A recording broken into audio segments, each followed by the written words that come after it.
جو ہے وہ ایک سوچ موجود تھی کہ جو پالیٹکس جو سیاست ہم کر رہے ہیں کیا اسی پالیٹکس کے لیے میں 2008 میں نے پنجاب یونیورسٹی میں بطور اسٹوڈنٹ رہنما کے طور کے اوپر اپنی سیاسی جدوجہد کا جو ہے وہ آغاز کیا تھا.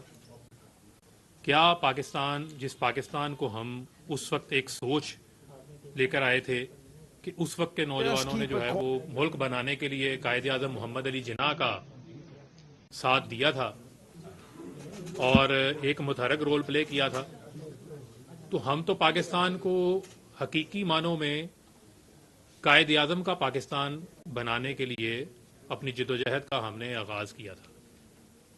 تو یہ سوالات مسلسل ان کے جواب جو ہے وہ میں اپنے آپ سے پوچھ رہا تھا، کیونکہ جو آپ کی سیلف اکاؤنٹیبلٹی ہے، جو آپ کا خود احتسابی کا عمل ہے، وہ بہت ضروری ہوتا ہے. بعض اوقات آپ حالات اور واقعات کے تسلسل میں، جذبات میں آپ اتنا آگے چلے جاتے ہیں کہ آپ جو ہے وہ حقیقت سے بہت دور چلے جاتے ہیں.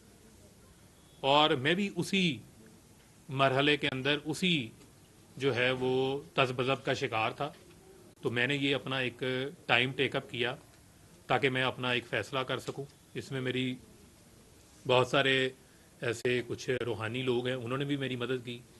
کچھ میرے مخلص دوست ہیں، انہوں نے بھی اس میں مجھے اس نتیجے پہ پہنچنے پہ میری جو ہے وہ مدد کی. یہ کوئی ہماری کوئی ایسی جنگ نہیں ہے، یہ کوئی کفر اور اسلام کی جنگ نہیں ہے، بلکہ ہم اپنے ہی ملک کے اندر جو ہماری ایک ڈیموکریٹک جمہوری جو ہماری سٹرگل ہونی چاہیے، اس سٹرگل سے ہٹ کے ہم ملک کو وائلنس کی سطح کے اوپر لے آئے. اور جو ہمارا مقصد تھا کہ ملک کو ہم نے قائد اعظم کا پاکستان بنانا ہے، وہ قائد اعظم کے پاکستان سے ہم دور ہٹ گئے. اور میں اس پہ بھی آؤں گا کہ اس کی کیا وجوہات تھی، کیا ریزنس تھی. مثلا 9 اپریل کو 2022 کو ووٹ آف نو کانفیڈنس ہو جاتا ہے. ووٹ آف نو کانفیڈنس ہوا، سیاسی گیمکس ہوتی ہیں، سیاست کے اندر گیمکس ہوتی ہیں. عمران خان صاحب نے بھی کی ہیں، اگر کسی اور نے بھی کی ہیں، تو انہوں نے نو کانفیڈنس ہوا آئینی طریقے سے. آئین میں موجود ہے کہ آپ کے پاس اگر اکثریت نہیں ہے تو آپ ووٹ آف نو کانفیڈنس سے آپ کو ہٹا دیا جائے گا. لیکن اس ووٹ آف نو کانفیڈنس کے بعد نہ ہمیں چین سے بیٹھنے دیا گیا جو پارٹی کے عہدیداران تھے، نہ پارٹی کے ورکروں کو، نہ ہی جو پاکستان کی عوام ہے. یعنی کہ ایک جو میرے مطابق، میری سوچ کے مطابق ایک ڈیموکریٹک سٹرگل ہونی چاہیے تھی کہ ٹھیک ہے، آپ کو اگر 3.5 سال موقع ملا، آپ ہٹ گئے ہیں، آپ آئینی طریقے سے ہٹے ہیں، آپ انتظار کریں، آپ انتخابات کا انتظار کریں. انتخابات آئیں گے، آپ کو موقع مل جائے گا. لیکن آپ نے جو راستہ اختیار کر لیا، وہ راستہ آپ نے جو ہے وہ پرامن مزاحمت کی بجائے جو ہے وہ آپ نے پرتشدد مزاحمت کا راستہ اختیار کر لیا، جو کہ کم از کم میرے جیسے جو نوجوان ہیں، جن کو عمران خان صاحب نے جب انصاف اسٹوڈنٹس فیڈریشن کی بنیاد رکھی جا رہی تھی، اور یہاں بہت سارے صحافی ایسے بیٹھے ہیں جن کو اس چیز کا علم ہے، انہوں نے ہمیں دیکھا ہے کہ ہم تو خود مار کھا لیتے رہے ہیں، لیکن ہم نے پرتشدد مزاحمت اختیار نہیں کی تھی. ہم پرامن پیغام اسٹوڈنٹس کو ممبرشپ کیمپس لگا کر یونیورسٹیز میں، ہاسٹلز میں ان کو دیا کرتے تھے. یعنی کہ مجھے خود پتا ہے کہ ہم نے 24 گھنٹے، 48 گھنٹے ہم لوگ اتنا دیوانہ آور کام کرتے تھے کہ ہم نے کھانا نہیں کھاتے تھے. ہم 40 دن، 50 روز میں فیصل آباد اپنے گھر نہیں جاتا تھا، اپنی فیملی سے میری ملاقات ہوتی تھی. اتنا جنون کے تحت ہم کام کر رہے ہوتے تھے. ہم تو 2008 میں اس وقت کام کر رہے تھے جب لوگ ہم سے پوچھتے تھے کہ پی ٹی آئی ہے کیا، آپ سے ممبرشپ لیں گے تو اس ممبرشپ کا ہمیں کیا فائدہ ہوگا. ہم نے دنوں میں یونیورسٹیز میں کام کرنا، رات کو جا کے لاہور کے ہاسٹلز کے اندر ڈور ناکنگ کر کے اسٹوڈنٹس کو ممبر بنانا، ان کو کنونس کرنا. لیکن اس وقت ہمارا پیغام کیا تھا؟ ہمارا پیغام تھا قائد اعظم کا پاکستان. ہمارا جو پیغام تھا وہ پیغام تھا نان وائلنٹ. جو پی ٹی آئی ہے، جو انصاف اسٹوڈنٹس فیڈریشن ہے، وہ نان وائلنٹ تحریک ہے. ایک F I R I S F کے اوپر نہیں ہے کوئی، کیونکہ ہم نے کبھی کوئی پرتشدد کارروائی کا حصہ ہی نہیں لیا تھا.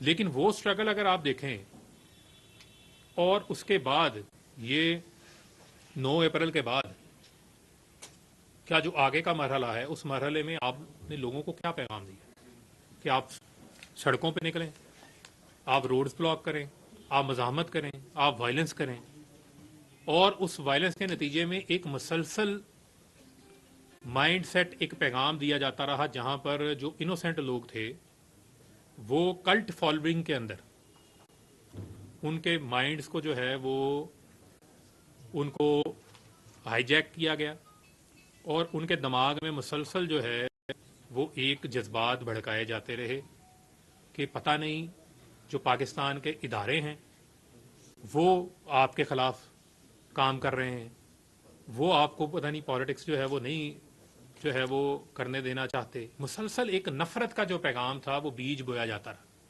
جو وہ بات کرتے ہیں پروپیگنڈے کی، جو فتنے کی بات کرتے ہیں، وہ اصل فتنہ کیا ہے؟ وہ یہی ہے کہ آپ لوگوں کا 24 گھنٹے آپ ٹی وی پہ بیٹھ کے پیچھے پاکستان کا پرچم پڑا ہے. آپ لوگوں کو پاکستان کے اندر نواب زدہ نصر اللہ خان نے بھی تو پالیٹکس کی ہے نا. پاکستان کے اندر جو ہے بہت سارے لوگوں نے صبر کے ساتھ اپنے وقت کا، اپنی باری کا انتظار کیا ہے. آپ سے لوگ کیا ایکسپیکٹ کرتے ہیں؟ آپ کو سے لوگ یہ ایکسپیکٹ کرتے تھے کہ آپ انہیں لیڈ کریں، آپ انہیں پرامن جدوجہد کی طرف لے کے جائیں. اور پرامن جدوجہد کا نتیجہ تھا کہ آپ ان کو اپنی سپورٹ کو بیلٹ پہ لے کے جاتے. آپ بیلٹ کی بجائے آپ کہہ رہے تھے کہ بلٹ کا راستہ اختیار کر لیں. بیلٹ کی بجائے آپ یہ کہہ رہے تھے کہ آپ اپنے ہی اداروں کے اوپر چڑھ دوڑیں. اور یہ ایک مسلسل مائنڈ سیٹ تھا. یعنی میں ایک مثال آپ کو دے دیتا ہوں، آپ لوگوں نے کور کیا ہے. 14 مارچ کا انسیڈنٹ تھا زمان پارک کا. 24 گھنٹے مزاحمت ہوتی رہی. تو سمجھ جائیں کہ پولیٹیکل لیڈرز گھروں سے گرفتار ہوتے ہیں، ماضی میں بھی ہوئے ہیں. لوگوں نے سالہ جیل کاٹی ہے. اگر آپ نیلسن منڈیلا کی مثال دیتے ہیں، 28 سال اس نے جیل کاٹی ہے، تو نیلسن منڈیلا نے کیا جو ہے وہ لٹھا بردار فورسز بنا لی تھی؟ کیا آپ اپنی یوتھ کو یہ بتا رہے تھے کہ پیٹرول بم بنا کے پیٹرول بم جلاؤ؟